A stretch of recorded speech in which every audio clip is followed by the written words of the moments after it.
The rain hammered against the antique shop's windows like desperate fingers, and Marcus Chen stood frozen in the doorway, his designer suit dripping onto the weathered wooden floor. He ducked in here to escape the sudden downpour, but now he found himself surrounded by a lifetime's worth of forgotten memories: dusty picture frames, tarnished silver, and the kind of delicate porcelain his grandmother used to collect. The irony wasn't lost on him. Here he was, a man who'd built an empire by breaking things down and rebuilding them for profit, standing in a place where every crack and chip told a story someone couldn't bear to throw away.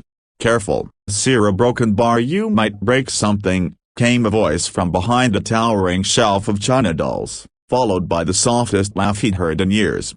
Marcus turned, expecting to find judgment in the speaker's eyes, of the kind he'd grown accustomed to from people who saw only his expensive clothes and assumed the worst. Instead, he found himself looking at a young woman with paint-stained fingers and eyes that seemed to hold entire galaxies of kindness. She couldn't have been older than 25, her dark hair escaping from a messy bun, wearing a cardigan that had seen better decades.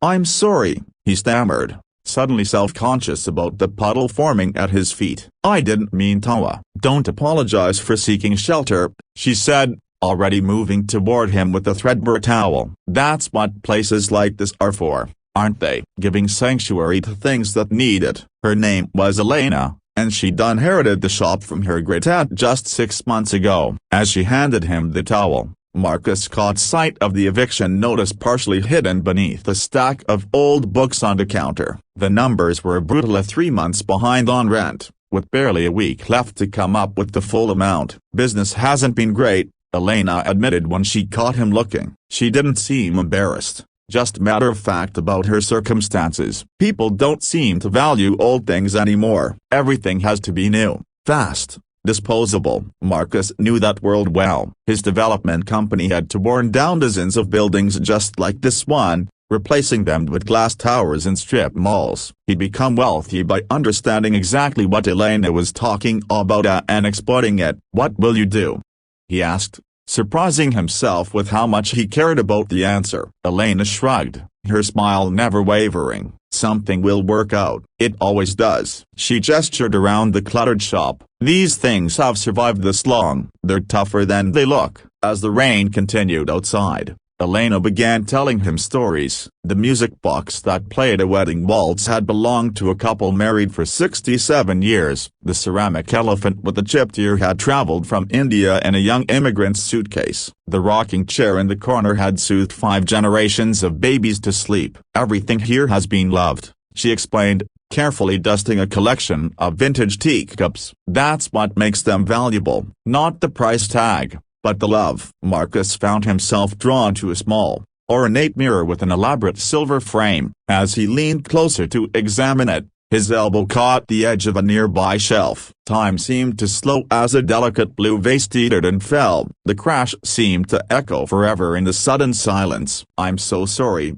Marcus said, dropping to his knees to collect the pieces. His hands shook as he tried to fit the fragments back together. "I'll pay for it. I'll pay whatever it's worth." But Elena was already beside him, her hands gently stopping his frantic attempts. "It's okay," she said softly. "Accidents happen." "You don't understand," Marcus said, his voice tight with emotion he didn't recognize. "I break everything I touch. It's what I do. I take beautiful things and I destroy them." Elena sat back on her heels, studying his face. "What happened to you?" she asked quietly. The question hit him like a physical blow. When was the last time someone had asked him that? When had anyone looked past his success to see the man underneath? The words came pouring out. His childhood in foster care, bouncing from home to home. The way he'd learned to protect himself by not caring about anything, anyone. The business he'd built by convincing himself that sentiment was weakness, that progress required destruction. "I've torn down buildings where families lived for generations," he confessed. "Places like this. I tell myself I'm creating something better, but maybe I'm just afraid of things that last. Things that matter." Elena listened without judgment, occasionally nodding or making soft sounds of understanding. When he finished, she picked up one of the larger pieces of the broken vase. "You know what I see when I look at this?"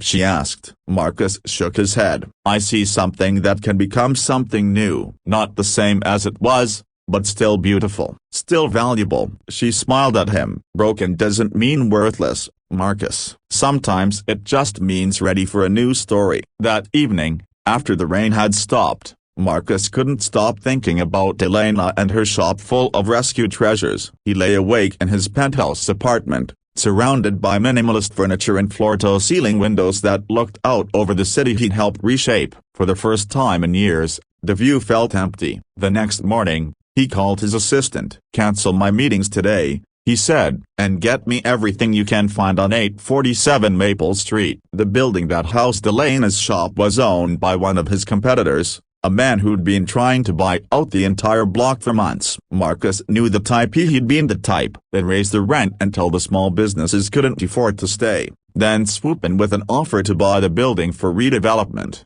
It took 3 days of negotiations, calling in favors, and writing a check that would have made his accountant weep, but Marcus managed to purchase the building. When he walked back into the antique shop, Elena was boxing up items, preparing for the move she couldn't afford to make. You came back, she said, looking up from a crate of vintage books. I came to tell you that you don't have to leave, Marcus said. The building has new ownership, and your new landlord is very interested in preserving the character of this neighborhood. Elena stared at him, confusion and hope warring in her expression. I don't understand. Marcus pulled out the deed, his hands shaking slightly as he set it on the counter. I bought it, the building, and I'm giving it to you. The silence stretched between them like a bridge neither was sure they should cross. Why? Elena whispered. Marcus thought about all the easy answers he could give. Tax write-offs, good publicity, a whim of the wealthy. But standing there surrounded by all those rescued treasures,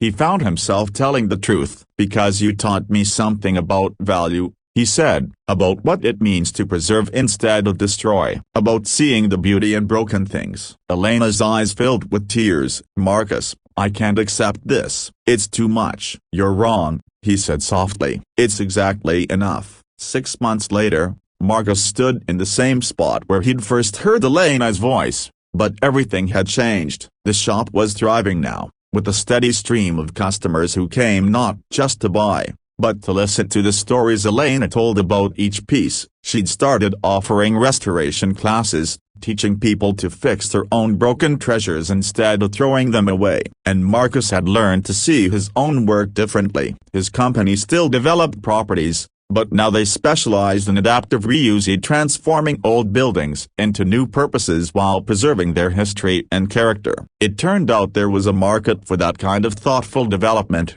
for progress that honored the past. Careful, sir, Elena called out as he navigated around a new display of restored furniture. You might break something. But this time, when their eyes met, they both knew the truth. Sometimes the most beautiful things come from learning how to handle fragile treasures with care. Sometimes the greatest strength comes from choosing to protect instead of destroy. And sometimes, if you're very lucky, you find someone who sees your cracks not as flaws, but as places where the light gets in.